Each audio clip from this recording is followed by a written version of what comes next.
Halo Halo semuanya, semuanya, perkenalkan saya Willy. dan saya Vika. Inilah It's It's all All Around around Us. us.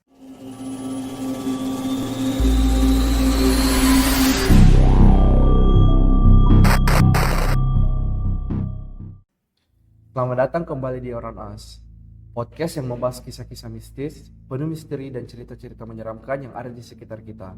Entah itu dari urban legend, budaya, atau bahkan hal-hal yang selama ini kita anggap biasa. Di episode sebelumnya, kita membahas tentang tradisi manten tebu yang meriah, yang biasanya dilakukan pada saat menjelang panen. Namun, ternyata ada sisi tragis dari tradisi ini yang mengakibatkan banyak korban. Dari cerita itu, kita bisa belajar bahwa tidak semua yang tampak di baik di luar itu benar-benar aman. Jadi jangan sampai terlena ya teman-teman. Sama seperti cerita kita hari ini, yaitu kisah dari Maya dan Ita, yang seharusnya bisa jadi perjalanan yang menyenangkan, malah berakhir tragis dan penuh trauma. Nah, jadi bagaimana sih kisah Maya dan Ita ini? Apa yang membuat perjalanan mereka berakhir tragis dan penuh trauma? Tanpa berlama-lama lagi, inilah kisah petaka Gunung Gede. Jadi, kisah ini berawal dari Maya dan rombongannya yang naik ke Gunung Gede. Alasan Maya mendaki gunung ini salah satunya karena leluhurnya di sana, sekedar silaturahmi. Selain itu, ada kenangan mendalam dengan almarhum sahabatnya, Ita, yang pernah berkata, kalau kangen, kesini aja. Nah, jadi ini juga cara Maya mengobati rindunya kepada sang sahabat. Nah, rombongan Maya ini totalnya ada 10 orang, 7 dari Jakarta, termasuk teman-teman dan kru Maya. Dan 3 orang lagi menyusul setelah melihat unggahan Maya di media sosial. Mereka bertemu di base camp dan menginap semalam sebelum pendakian. Dalam rombongan 10 orang ini ada Maya, Ita, Yoga, Denar, Akmal, Rehan, kakak laki-laki Maya, serta Ari, Oleng, dan Yasin. Nah, pada cerita ini, gangguannya mulai terasa sejak awal perjalanan. Nah, salah satu teman yang baru ikut, yaitu namanya Denar, merasa seperti ada yang mengikutinya dari belakang. Nah, meskipun awalnya dikira cuma bayangan atau pendaki lain, tapi hawanya betul-betul di sana terasa berbeda.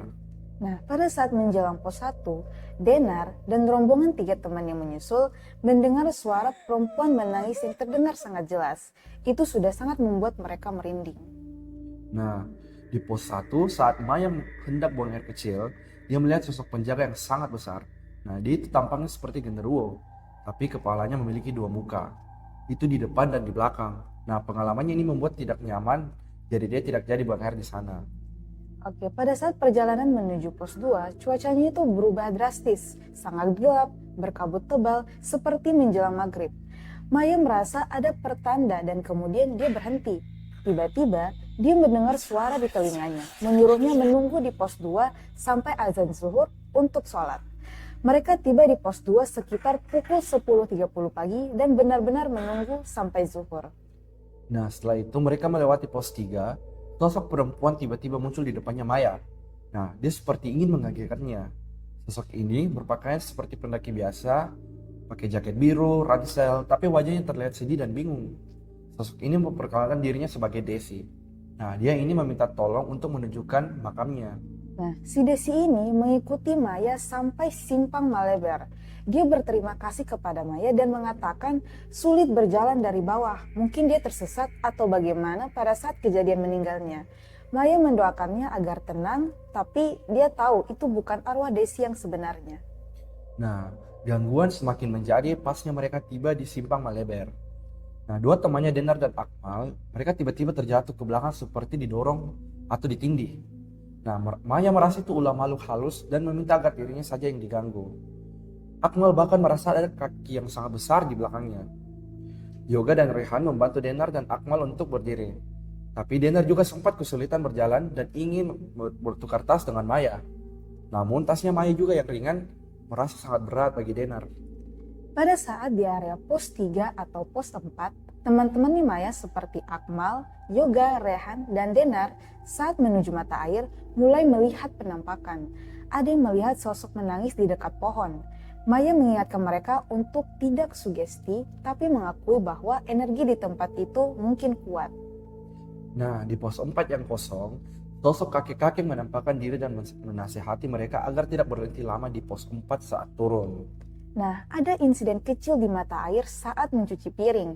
Akmal dan Yoga awalnya pergi mencuci, disusul Rehan dan Denar. Salah satu temannya mereka, yaitu Akmal, mencium bau bunga Edelweiss tanpa memetiknya. Nah, tapi gangguan berlanjut di malam hari di dalam tenda. Terdengar seperti suara menggigil, seperti orang kedinginan yang didengar sama semua orang.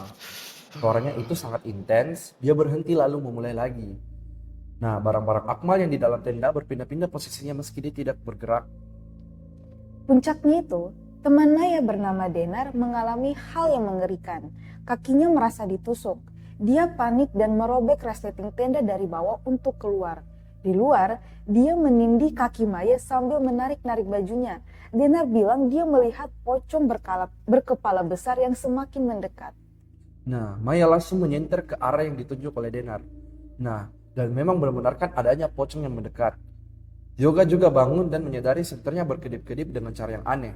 Nah, situasi pada saat itu semakin mencekam ketika dua sosok pocong muncul dari kedua sisi tenda. Wajah mereka hitam, hancur, dan basah. Denar sangat ketakutan sampai tidak sanggup lagi. Yoga, Denar, dan Akmal sangat terpengaruh oleh kejadian malam itu. Nah, pada malam kedua pendakian, cuaca dingin dan gerimis, sosok seperti siluman macan dan kakek-kakek atau kemungkinan sosok yang sama atau berbeda dari sebelumnya menampakkan dirinya. Nah, sang kakek ini kembali menasihati mereka agar tidak berhenti di pos 4 saat turun karena pos itu kosong. Pada saat persiapan mau turun, Maya merasa sedih memikirkan Ita. Dia merasa arwah Ita masih terperangkap di Surya Kencana dan tidak ingin Maya pulang. Maya meyakini itu mungkin energi residual atau jin yang menyerupai Ita. Nah, roh seorang peleluhur Pajajaran ini masuk ke tubuh Maya dan menyampaikan pesan agar nanti melakukan tawasul di area tenda saat kembali. Setelah itu, sosok yang dilihat sebagai Ita menangis dan Maya pun pingsan di batu. Pada saat turun, beberapa teman kesulitan berjalan. Denar dan Akmal terus terjatuh. Tas Denar terasa sangat berat. Akmal kembali merasa ada kaki besar di belakangnya. Denar juga mengucapkan kalimat aneh dengan mata merah. Kamu ikhlas menolong saya matinya. Nah, Maya dan Rehan sempat tersesat ke jalur yang salah saat turun. Mereka menemukan pohon tumbang yang sangat besar. Pada saat di pos 1, sosok kakek-kakek yang muncul sebelumnya kembali hadir dan masuk ke tubuh Maya. Nah, sosok kakek itu sempat menyebabkan Maya melempar makanannya. Saat menuruni gunung, Maya merasa diikuti oleh banyak sekali sosok, seperti pasukan kakek-kakeknya itu.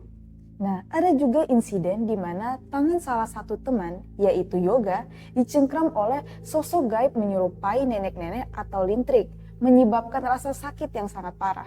Yoga, Rehan, dan Akmal bereaksi terhadap insiden ini di dalam mobil. Nah, setelah pendakian ini, Ita mengalami kejadian aneh. Dia sakit, dia langsung dibawa ke rumah sakit, tapi tidak ada diagnosisnya. Jadi, kondisinya makin buruk dan akhirnya Ita meninggal. Nah, belakangan ini diketahui dari saudara dari Ita. Ita itu pernah disantet oleh mantan pacarnya agar tidak betah di rumah. Dan efeknya bisa hilang jika dia membuang sesuatu di gunung. Maya menduga Ita membuang sesuatu, yang dimana kemungkinan itu pakaian dalamnya saat menstruasi di Telaga Biru saat pendakian tahun 2007.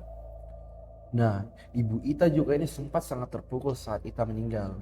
Dia langsung memeluk jenazahnya dan membuka kain kafannya. Ada juga kesaksian bahwa jenazah Ita tersenyum dan menoleh ke kanan. Meskipun Ita telah tiada, Maya masih merasa arwahnya atau setidaknya energi yang menyerupainya masih tertahan di Surya Kencana dan kadang pun mengikutinya. Yoga bahkan pernah dimimpikan oleh sosok leher panjang yang meminta dia kembali ke Surya Kencana. Ya, kisah pendakian ke Gunung Gede ini memang penuh dengan kejadian yang di luar nalar dan berujung pada peristiwa tragis yang menimpa sahabat Maya, yaitu Ita. Nah, kadang kalau dengar cerita pendakian, yang paling bikin merinding itu bukan tanjakannya, tapi kisah-kisah mistisnya. Nah, betul itu Kak Willy. Apalagi kalau udah cerita soal arwah yang tertahan di gunung, kayak mereka belum bisa pergi, masih nempel sama tempatnya, biasanya karena ada kenangan atau urusan yang belum kelar. Nah, betul sih Kak Vika, itu yang selalu bikin merinding sih. Arwah yang tertahan gitu, menurut banyak kepercayaan, biasanya karena dia masih punya ikatan emosional yang bisa mungkin rasa kasih sayang, sedih, atau bahkan trauma. Ataupun juga bisa karena waktu meninggalnya ada hal yang belum selesai. Misalnya nggak sempat pamit atau ada ritual yang dilanggar. Di budaya kita, itu hal yang cukup serius ya. Nah, betul. Bahkan di beberapa daerah, orang percaya kalau kita buang sesuatu yang bersifat pribadi di gunung, kayak pakaian dalam atau rambut, itu bisa jadi peninggalan energi. Apalagi kalau lagi menstruasi. Banyak yang disarankan untuk buat lebih hati-hati. Nah, dari situ juga pentingnya adab saat naik gunung. Gunung itu bukan cuma soal fisik atau foto-foto bagus. Ada hal-hal yang gak kelihatan tapi harus juga dihormati. Nah, iya itu Kak Willy. Contohnya di Gunung Lau. Banyak yang percaya harus permisi dulu sebelum naik. Bahkan ada jalur tertentu yang katanya harus lewat dengan niat yang baik. Gak boleh asal bacot atau ngomong jorok. Nah, contoh yang lain nih, ada juga di Gunung Merapi. Di area Pasar Bubra misalnya. Dipercaya sebagai tempat berkumpulnya makhluk halus. Nah, kalau kita di sana tuh nggak boleh berisik atau sombong. Nah, itu bisa-bisanya malah dipermainkan. Nah, ada juga di Gunung Salak, banyak banget cerita orang yang hilang atau tersesat karena melanggar aturan tak tertulis. Kadang cuma karena gak pamit atau bahkan cuma sekedar buang makanan sembarangan. Oke, bahkan kadang gangguan itu bukan karena tempatnya, tapi karena kelakuan tingkahnya kita yang bikin onar, gak jaga lisan, atau malah nantangin hal-hal yang gak perlu. Nah, makanya itu pendakian tuh harus bawa 3 bekal, logistik, fisik, dan adab. Karena kalau cuma kuat jalan tapi gak jaga sikap bisa bahaya juga. Nah, dan soal arwah yang tertahan tadi, kadang yang dibutuhkan itu cuma doa. Mendoakan, minta maaf atau sekedar niat baik, itu bisa bantu mereka tenang. Kalau memang itu arwah ya, kadang juga cuma energi sisa yang terulang. Nah iya, alam itu menyimpan memori. Dan kita sebagai tamu harus ngerti cara bersikap. Gak semua tempat butuh ditaklukkan.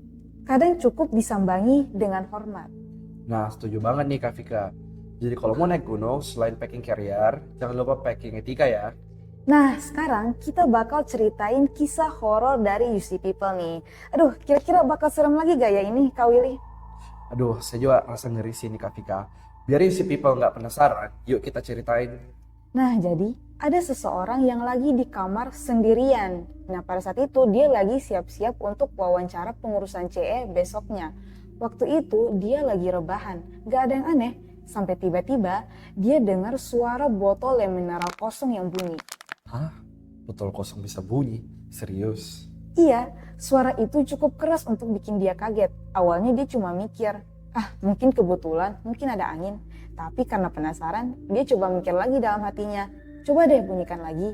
Dan bunyi, botol itu bunyi lagi, persis seperti sebelumnya. Itu aneh banget sih Kak Vika. Mungkin kebetulan aja kan? Mungkin Kak Willy, tapi yang bikin lebih aneh lagi, dia gak berhenti di situ. Dia mikir lagi, coba deh bunyikan botol yang ada di balkon. Gak ada orang di sana, cuma ada botol kosong. Jadi dia bisikin itu dalam hati dan Kak Willy tahu apa yang terjadi? Bunyi lagi. Nah, kalau bunyi lagi itu nggak masuk akal sih. Kalau misalnya kebetulan, kenapa bisa bunyi 2 kali kayak gitu? Nah itu, dan dia makin penasaran kan? Dia pikir, apa yang terjadi kalau aku coba lagi? Jadi kali ini dia mikir dalam hati, coba deh bunyikan botol yang ada di dalam kamar. Dan bunyi lagi Kak Willy. Nggak mungkin sih. Itu udah kayak bukan kebetulan lagi. Ada yang nggak beres dari rumahnya deh. Nah, iya, dia juga ngerasa begitu. Suara botol itu gak hanya bikin dia bingung, tapi juga ngerasa ada yang ngawasin dia. Kayak ada sesuatu yang bisa dengerin dia. Dia gak bisa tidur sama sekali. Saking berpikir tentang kejadian itu Kak Willy, bahkan sampai jam 3 pagi, pikirannya itu gak tenang-tenang. Wah, kalau begitu sih Kak Vika, itu pasti serem banget sih. Apakah mungkin itu bisa jadi semacam entitas yang bisa dengerin pikiran kita ya? Mungkin, tapi satu hal yang dia pelajari, jangan pernah anggap remeh pikiran kita. Bisa jadi apa yang kita pikirkan itu bisa menarik perhatian sesuatu yang gak terlihat. Jadi dia jadi lebih hati-hati setelah kejadian itu. Iya benar juga ya. Kita kadang nggak sadar apa yang kita pikiran bisa jadi lebih sekedar dari imajinasi. Itu bisa jadi sesuatu yang jauh lebih nyata. Oke. Jadi sekian untuk episode Euron Us kali ini. Terima kasih sudah menonton. Jangan lupa berikan like dan komen untuk bahasan kita berikutnya. Tekan subscribe biar gak ketinggalan episode Around Us berikutnya. Dan untuk teman-teman yang punya cerita horor bisa mengisi Gform di description box. Jangan lupa cek sekelilingnya kalian dan tetap hati-hati karena it's all around us.